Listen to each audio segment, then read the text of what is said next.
వెంకటరెడ్డి గారు నమస్తే, welcome to ఈహా. నమస్తే సార్. వైఎన్ఆర్ గారు, మీకు ప్యానల్లో ఉన్న అందరికీ అట్లానే ఈహా టీవీ ప్రేక్షకులందరూ నమస్కారాలు. ఏంటి ఇప్పుడు ఈ కేశినేని నాని గారి ఎపిసోడ్ని ఎలా చూస్తారు? వాళ్ళు అంటుంది ఏంటంటే పార్టీలో చాలా కాలం 10 ఏళ్ళు ఎంపీగా ఉన్నారు, కొత్త వాళ్ళకి అవకాశం వేయడం కోసం మేము పక్కన పెట్టాము అని. మీరేమో అసంతృప్తులు ఉన్నారు కాబట్టి ఇక్కడ గెలవలేరు కాబట్టి అక్కడికి పంపిస్తున్నారు, అక్కడ గెలవలేరు కాబట్టి ఇక్కడ తీసుకొస్తున్నారు అనేది వైసీపీ చేస్తున్న పని అనేది ఆ రెండు పార్టీలు చెప్తున్న మాట.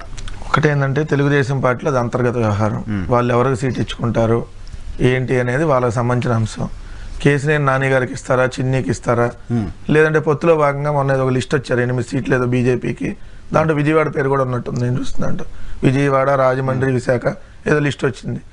ఇప్పుడు దాకా చిన్నీకి ఇస్తానని చెప్పారన్నట్టుగా వస్తుంది. రేపొద్దున నాని లేడు, చిన్ని లేడు, బీజేపీకి ఇస్తారనేది వాళ్ళకి సంబంధించినటువంటి అంశం.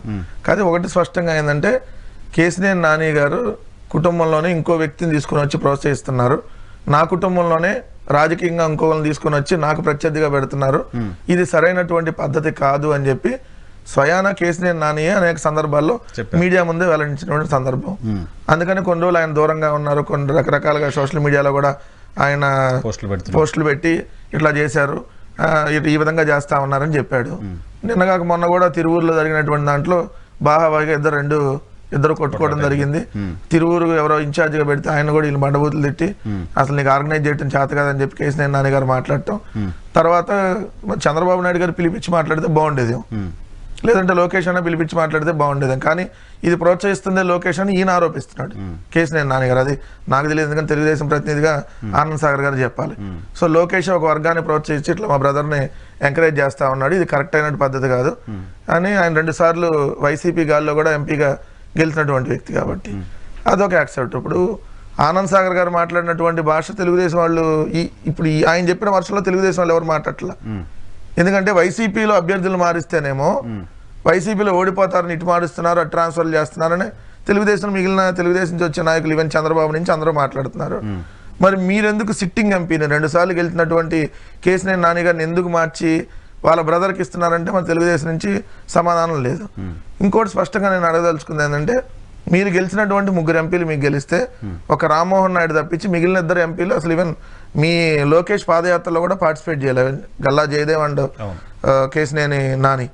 గల్లా జయదేవ్ గారు అయితే నాకు తెలుసు అసలు రాజకీయాలకే దూరంగా ఉంటానని అన్నాడు. ఇప్పుడు అంటే మరి మీరు నిజంగా గెలిచేటటువంటి అవకాశాలు ఉంటే అదే కేశినేని నానికి మీరు సీట్ ఇచ్చేవాళ్ళు కదా అని మేము కూడా అనొచ్చు. లేదు మరి గల్లా జయదేవ్ గారు మరోసారి 3వసారి ఎంపీ అయ్యేవాడు కదా, 3వ సారి గల్లా జయదేవ్ 3వసారి కూడా మళ్ళీ ఎంపీ అయ్యేవాడు కదా, మరి గెలిచేటటువంటి అవకాశం ఉంటే ఎందుకు పోటీ చేయట్లేదని కూడా మేము కూడా అవతలాన్ని క్వశ్చన్ చేయడానికి ఉంటుంది. ఇందాక జనసేన ప్రతినిధి రజనీ గారు యూత్ని ఎంకరేజ్ చేస్తాం తెలుగుదేశం పార్టీ అంటే నాకు ఆశ్చర్యం కలిగింది. నారా లోకేష్ గారితో పాటు ట్రావెల్ అయ్యే టీం కోసం వాళ్ళు చూస్తున్నారు. కేశినేని నాని గారు యూత్, కేశినేని చిన్ని యూత్, వాళ్ళిద్దరు యూత్ కాదు కదా, ఇద్దరు ఒకటే 57-60 సంవత్సరాలు ఉంటాయి ఇద్దరికి ఆల్మోస్ట్ గా, 1 సంవత్సరం అటు ఇటుగా. పొలిటికల్ సీనియర్ గా 10 ఏళ్ళు ఎంపీ, పొలిటికల్ సీనియర్ కదా. పొలిటికల్ సీనియర్ కాదని పొలిటికల్ జూనియర్ ని ఎంకరేజ్ చేస్తున్నాడు దాంట్లో భాగంగా. అది కాదు కదా దానికి అర్థం. సో ఇక్కడ ఒకటి, మేము 4 ఎమ్మెల్యే కుమారులకు సీట్లు ఇస్తే, కుమారులకు సీట్లు ఇస్తే వీళ్ళే తెలుగుదేశం వాళ్ళు ఆరోపణ చేశారు. ఏం వారసులకు సీట్లు ఇస్తారా, ఇదేం వారసత్వ రాజకీయాలా? జగన్ గారు వస్తే కూడా ఏమైనా రాజశేఖర రెడ్డి గారి తర్వాత ఇదేమైనా వారసత్వమా జగన్మోహన్ రెడ్డి గారు ఆటానికి అని చెప్పి ఇదే జనసేన, ఇదే తెలుగుదేశం పార్టీ అనేక సందర్భాల్లో మా మీద ఆరోపణలు చేసింది. ఇప్పుడు మేము పేరు నాని గారు వాళ్ళ అబ్బాయికి, లేదంటే భూమన కరుణాకర్ రెడ్డి గారి వాళ్ళ అబ్బాయికి, ముస్తాఫా గారి వాళ్ళ అమ్మాయికి, ఇట్లా ఏదో చెవిరెడ్డి గారి వాళ్ళ అబ్బాయికి ఇట్లా మేము సీట్లు అక్కడ ఏర్పాటు చేస్తే వాళ్ళు ఆల్రెడీ ప్రజాక్షేత్రంలో తిరుగుతూ ఉన్నారు. ఆల్రెడీ ఆయన డిప్యూటీ మేయర్గా ఉన్నారు, ఇక్కడ ఆయన ఎంపీపీగా ఉన్నారు చెవిరెడ్డి మోహిత్ రెడ్డి. వీళ్ళందరూ ఆల్రెడీ ప్రజాక్షేత్రంలో 4 సంవత్సరాలుగా 5 సంవత్సరాలుగా తిరుగుతూ ఉన్న వాళ్ళకి అవకాశం ఇవ్వాలి, యూత్ని ఎంకరేజ్ చేయాలనేటువంటి ఆలోచనతో ఇస్తే మా మీద ఆరోపణ చేశారు. ఇప్పుడేం వాళ్ళే యూత్ని తెలుగుదేశం ఎంకరేజ్ చేస్తుందని అంటారు. అంటే మేము చేస్తే ఒకటి, వాళ్ళు చేస్తే ఒకటి అన్నట్టుగా మాట్లాడితే అది కరెక్ట్ కాదనేది నా అభిప్రాయం.